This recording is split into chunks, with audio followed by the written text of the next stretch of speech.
Hello and welcome to New Filmmakers Los Angeles in partnership with Movie Maker Magazine. My name is Danny DeLillo. We're here at the South Park Center. I'm here with Joel Fendelman with his movie Man on Fire. Let's take a look at the clip.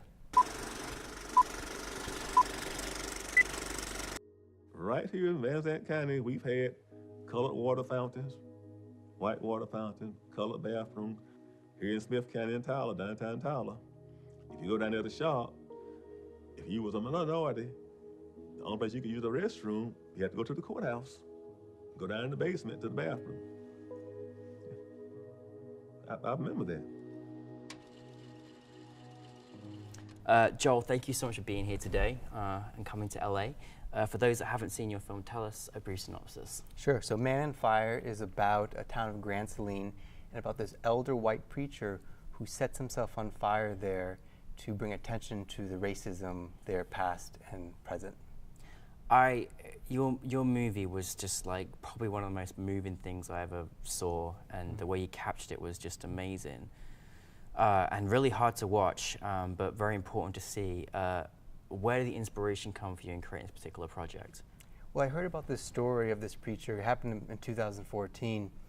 And just hearing that this man, I mean, he sacrificed himself, not just in a sacrifice, but in a horrific manner. Yeah. And did it for a cause, not even of his own. Yeah. And so when hearing about that, it puts you in this place of questioning, what am I doing to better this world? What am I doing for social justice?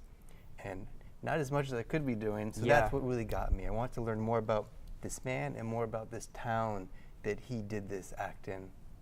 I mean, to sacrifice yourself, you know, for the sake of others and for the sake of bringing awareness and better others, I mean, you've got to be some incredible human being to do that. When you heard this story, I mean, did we just instantly, I have to make a film about this? Was this just kind of like, you had to do this yourself? Is that kind of how you felt, or did it kind of take a while? Did it filter in your head for a while? When I heard the story, it was really this question of wanting to know more about this man. And really, I think the overarching question of the film that spawned me wanting to make the film and carried throughout was, well, how did this incident, this man setting himself on fire, affect the people of this town? Yeah. And that's the question that we kept asking ourselves as filmmakers and literally asking people who we were interviewing. Yeah. I mean, obviously, you know, he's a pastor, and he had his good faith to hopefully support him in what he was doing. What was it like going there and filming this documentary and hearing from all these amazing different people and getting their reactions? And how was your kind of feeling in response, like really get into the sort of nitty gritty of why and how, and hearing their responses as well? Well, so East Texas is its own place. And I grew up in a city, and I'm Jewish, and I am a foreigner when it comes there. And I was literally called, hey, there's a foreigner here. I've been out in East Texas. So I was a fish out of water going there. But my producer, James Chase Sanchez, was from Grand Saline. So us partnering together allowed this element of just breaking down walls and people talking to us. And I'd say the process of making this and looking at racism in the rural South and these questions of how does that exist today was something I really learned today about what does racism look like in contemporary times. And it's not this explicit level, or not always, a level of lynchings and things that we hear about during the Civil Rights Movement and before that, but it's much more subtle and it's much more implicit. And that's the type of thing that I learned in the process of making this film and seeing it in other people, and then really how can we look at it within ourselves as a filmmaker and just people watching the film. I mean, I think the way you must have made, and I certainly felt as watching myself, but the way you made your audience feel, you know, so many different things. I mean, my partner's African American, and we watched it together, and it was kind of an experience to watch that because it was so alarming to feel that this is not that far away from our environment, and hopefully we've become better than this to still have this existing going on today. But almost in a weird way, how really quite satisfying it was that someone that didn't have the need to do it for their own, but did it for the sake of others, was doing that. And what an act to do something like that as well, to make a statement. What do you feel like the reaction is there now from as a documentary? What do you feel like the reaction is back in the area now of Texas? Well, so we've had screenings near the area.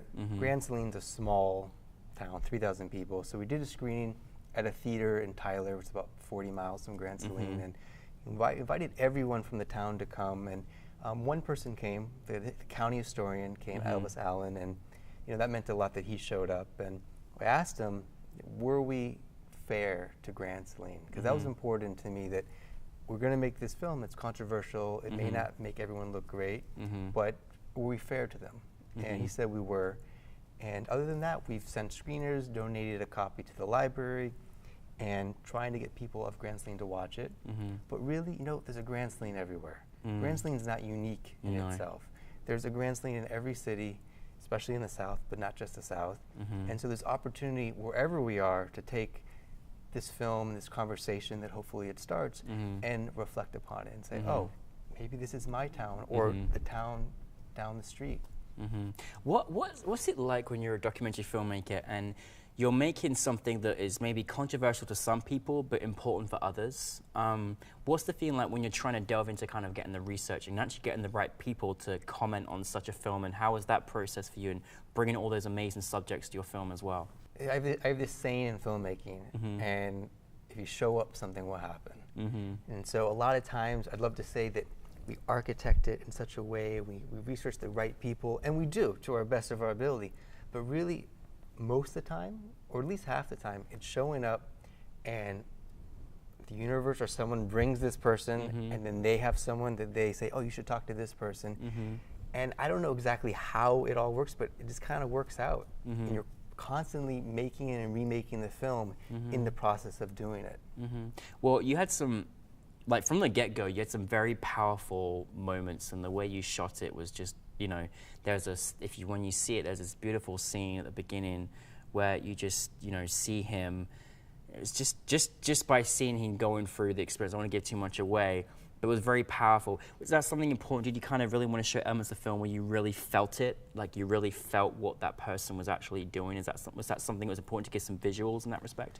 Yeah, absolutely. And there was a big question of how do we put people in Charles Moore's head, his mindset?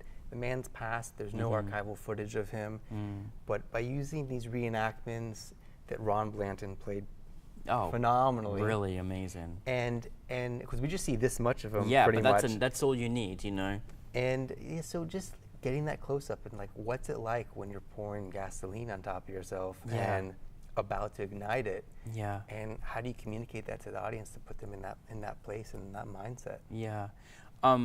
What was the biggest challenge you faced in making this film? So the biggest challenge in making the film, I thought, was going to be, how do you go to a town and talk about racism with people, especially in the rural South? Right. Especially when people don't think there is any racism. Right.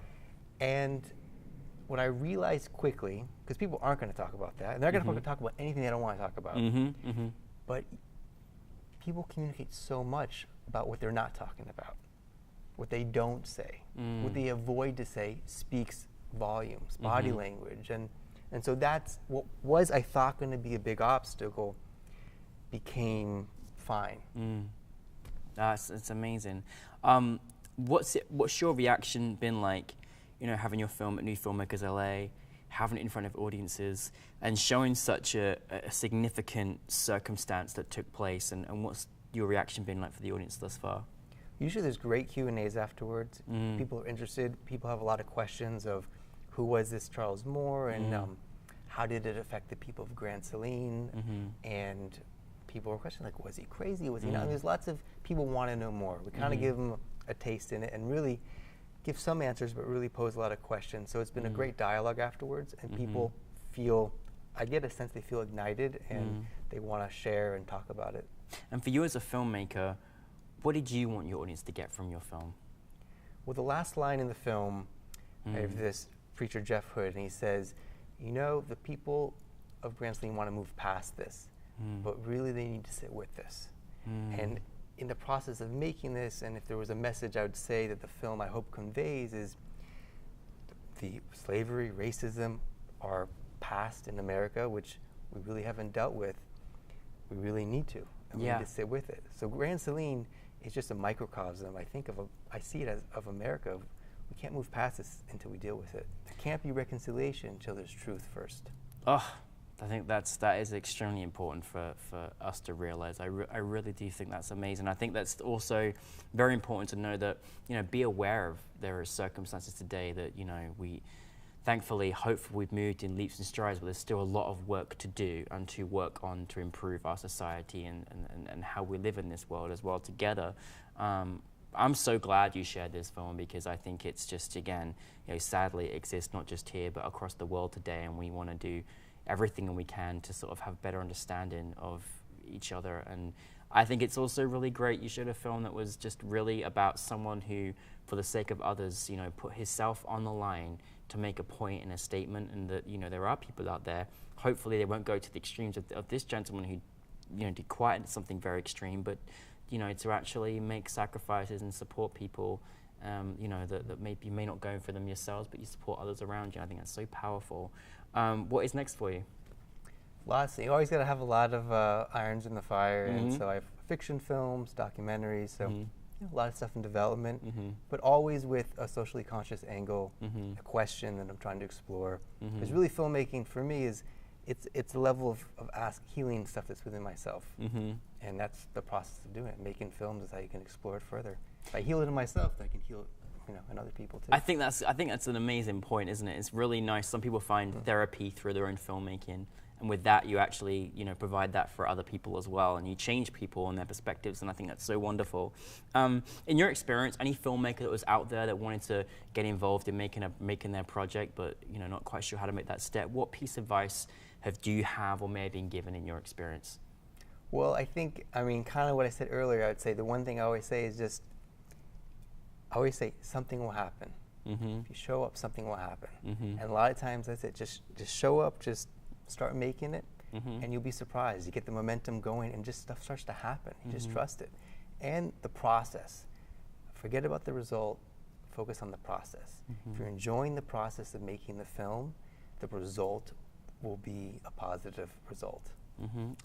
I want Joel's TED Talk next. That's what I want. So honestly, no, thank you, Joel, for being here. Thank you for sharing Man on Fire. I mean, it was such a brilliant film, and we're looking forward to seeing much more of your work. So thank you very much. Thank you. Appreciate it. Thank you, Joel. Yes, Joel, sir. everybody.